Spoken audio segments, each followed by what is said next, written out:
All right, so for my ethics discussion, I chose to do the Amish culture and childbirth. So to just give a brief description of the Amish culture and some characteristics, a little bit of a history. It began in the late 17th century, and it was essentially a spin-off religion or lifestyle created by a Mennonite leader, and this was Jacob Amon. He had very controversial teachings and ended up creating his own group, which is now known as the Amish.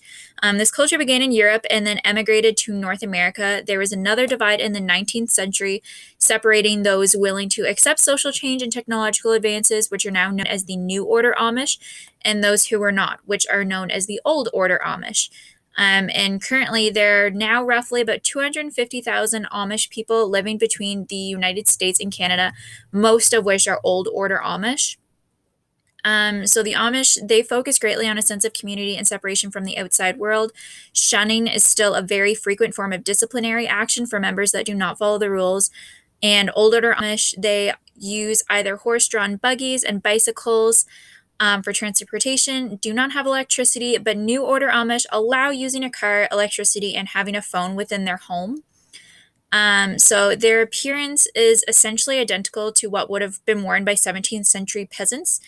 So plain clothing, slacks, wide brim hats. Married men have beards but no mustaches, and women wear long dresses, bonnets, and are never to cut their hair, and they wear their hair in buns.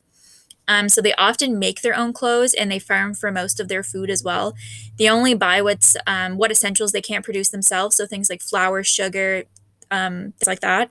And Old Order Amish typically do not use farm equipment aside from what can be used by their workhorses. So, if you've ever heard of the term also barn raising, the Amish are very well known for this, and for them, it is a huge sign of tradition. And tradition's incredibly important to them, which explains their very unadvanced and simple lifestyle. So it's they live as if they were still in the 17th century, and they maintain the same traditions that would have been done then. So now to give an explanation of childbirth and the Amish. So Amish women are more likely to give birth at home or with a midwife than at a hospital or a clinical setting. And research has also been shown that while babies born to Amish mothers are not necessarily healthier than non-Amish babies, women have been shown to be in labor significantly less time, as much as 3 hours less. And this is thought to be because of the extreme lifestyle differences. So, examples of this would be increased exercise due to all the manual labor that Amish women do on a daily basis, just for chores around the house, in the yard, farm work, that type of thing, as well as a lack of smoking and alcohol, which are things that they do not do or have access to. Often the call to a midwife is very delayed. Many mothers wait until they are in active labor before calling their midwives, and they continue about their lives during early labor. So keep on doing tasks and chores and work around the house and that type of thing. So often by the time the midwife gets there, they have very little time to prepare once they arrive. The setup for the birth tends to be very simple. So instruments get sterilized in boiling water, and the area is lit with something basic as a propane lamp. Even the wearing of a headlamp by one midwife was something that was controversial. So, from an article I read, a headlamp to the Amish family that they were assisting with the labor, for them that was something that couldn't be in their home, so she wasn't able to wear her headlamp. So typically labors are much more quiet, and they do not portray the loud vocalizations that are seen in typical births on television. And they root this up to that's just our way.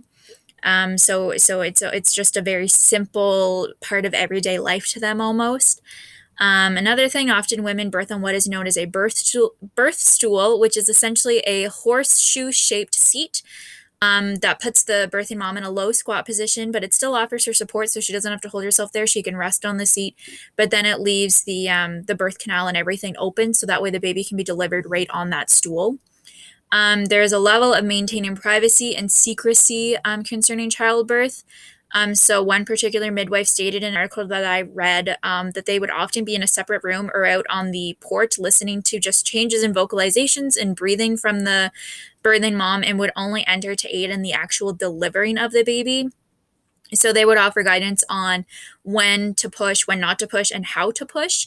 But leading up until that point, they wouldn't intrude. Mom and her partner or husband went through it, just the two of them, until it was necessary for the midwife to enter.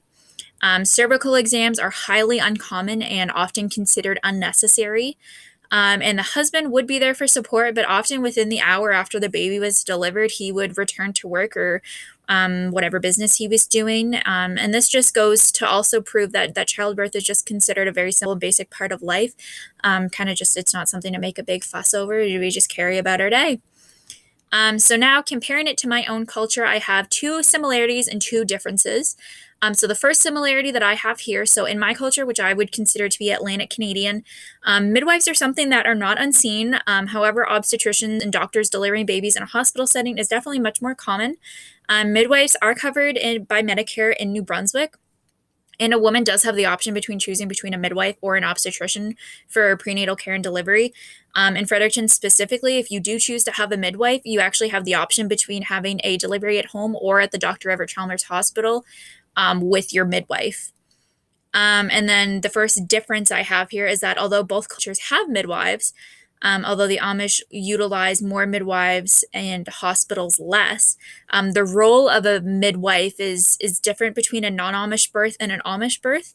So in my prior points about Amish births, I mentioned there was a high level of secrecy and privacy, so much so that a midwife would separate herself from the birthing mom until it was absolutely necessary for her to be in the room. And in Canadian culture, often the midwife takes on a role of almost like a birthing partner. So the Amish almost completely opt out of prenatal care and only rely on midwives for the actual delivery of the baby. Whereas Canadians utilizing midwives begin that relationship soon after discovering their pregnancy, and they have many appointments leading up to birth. So these women usually have a high reliance on their midwife for coaching and breathing techniques during the birthing process itself, and then delivery as well. The next similarity that I have here is in both Amish and non-Amish births, the husband or partner is typically the one to cut the umbilical cord. And the difference that I have that correlates kind of to that similarity is that comparing modern medicinal practices, typically in a non-complicated hospital birth, the cord is cut shortly after birth, so within 30 seconds to 1 minute of delivery. However, the Amish wait until the cord stops pulsating before cutting it. And this can take anywhere between 5 to 30 minutes, really just depending on birth and the baby. But it's believed that waiting to cut the cord allows for more essential benefits to get transferred from the placenta to the baby after birth. And there are actually studies going on right now evaluating these benefits and debating whether this practice should be changed and infiltrated kind of into clinical settings, or not necessarily waiting until the cord starts pulsating, but if there should be a delay and what benefits correlate with that. But like I said now, the norm is that it's cut relatively soon after birth. But like I said, research is currently taking place to see if the benefits are substantial that practice may be changed. So explain how this may pose challenge in a healthcare setting. So this could definitely pose a challenge, or Amish, like an Amish patient in a healthcare setting could pose a challenge, considering they are quite secluded in their community and typically only see others that are within their community. They do like for sure reach out and will receive like primary care, and they are able to go to dentists and that type of thing. For them it's not common that they see others that are outside their community or live other lifestyles other than their own. So privacy and modesty, I've already mentioned, are something that's really important to them, and they handle a lot of medical issues and things for themselves, for themselves and for their family at home. So going to a healthcare facility could most definitely be stressful, especially if it's an emergency. So when it comes to childbirth, it seems to be very nonchalant, and this is just a way of life to do it at home. For an Amish woman, and it's something they're probably used to the idea of doing at home. They've probably seen family members, or they themselves, if they've had prior births, that's how they've done them, is from home. So if an emergency arises, such as a prolapsed umbilical cord, or there's a lack of progress with the birth that requires hospital intervention, it could most definitely be unnerving. I mean, it would be unnerving for anybody, but especially for someone who is not accustomed to even a hospital birth to begin with, to have to go because of an emergency would most definitely cause anxiety. So most times, like I said, Amish women are used to delivering at home, unmedicated, and they have confidence. It's something that their bodies are made to do. I mean, as with all women, but it's usually not something that is a huge level of stress for them. So definitely, if an emergency arises and they have to go to a healthcare facility, Like I said, it can be unnerving, and also they're someone who they like to do these things in their home, in their private secluded area. So what accommodation could be made for this challenge? So an accommodation that can definitely be made would be offering them as much privacy as possible. They have an extreme amount of privacy at home, like I've already mentioned. So trying to honor that as much as possible would probably be as least stressful for them. In the case of, for example, they need an emergency C-section, I mean, not a whole lot of privacy can be offered there aside from making sure that only medically necessary staff are in the operating room. That can make a difference.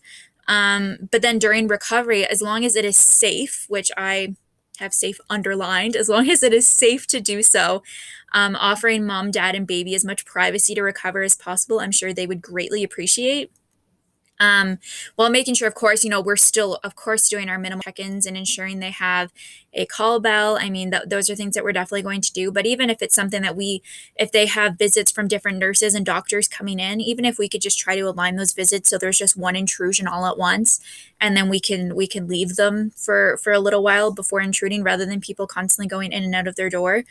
I'm sure they would appreciate that. And I did mention call bell as well, but also making sure that they know how to use it, especially if they are not used to technological advances and that type of thing. I mean, I think call bells are pretty straightforward most times, but making sure that we do take the time to explain to them how to use it, how to adjust the bed in the room, anything that they just wouldn't come across in everyday life or maybe haven't experienced before. Just making sure that they know how to use those things. And then, like I said, the main point I have here is just making sure we can do whatever we can to ensure their privacy, as well as their dignity, because being in a hospital setting for them, especially for childbirth, is something that they likely haven't done before, or maybe haven't heard of anyone doing before, because typically these things are done at home.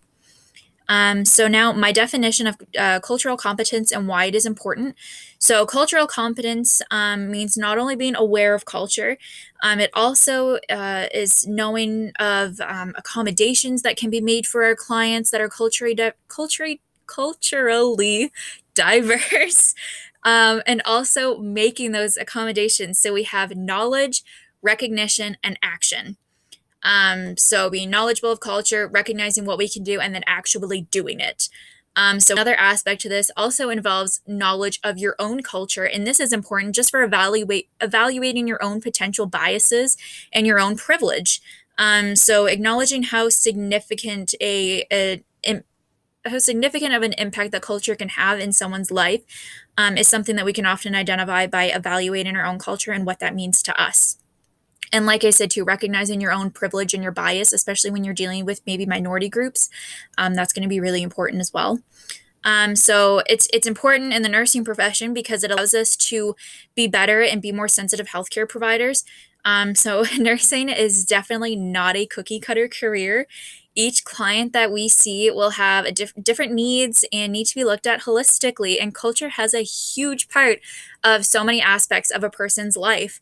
So if we're not looking at and acknowledging culture, we are going to be missing so many pieces of the puzzle. And on top of that, being empathetic and taking the time to understand someone's culture and their cultural needs is going to show them that we are interested in them and that we want to get to know them and we want to help them.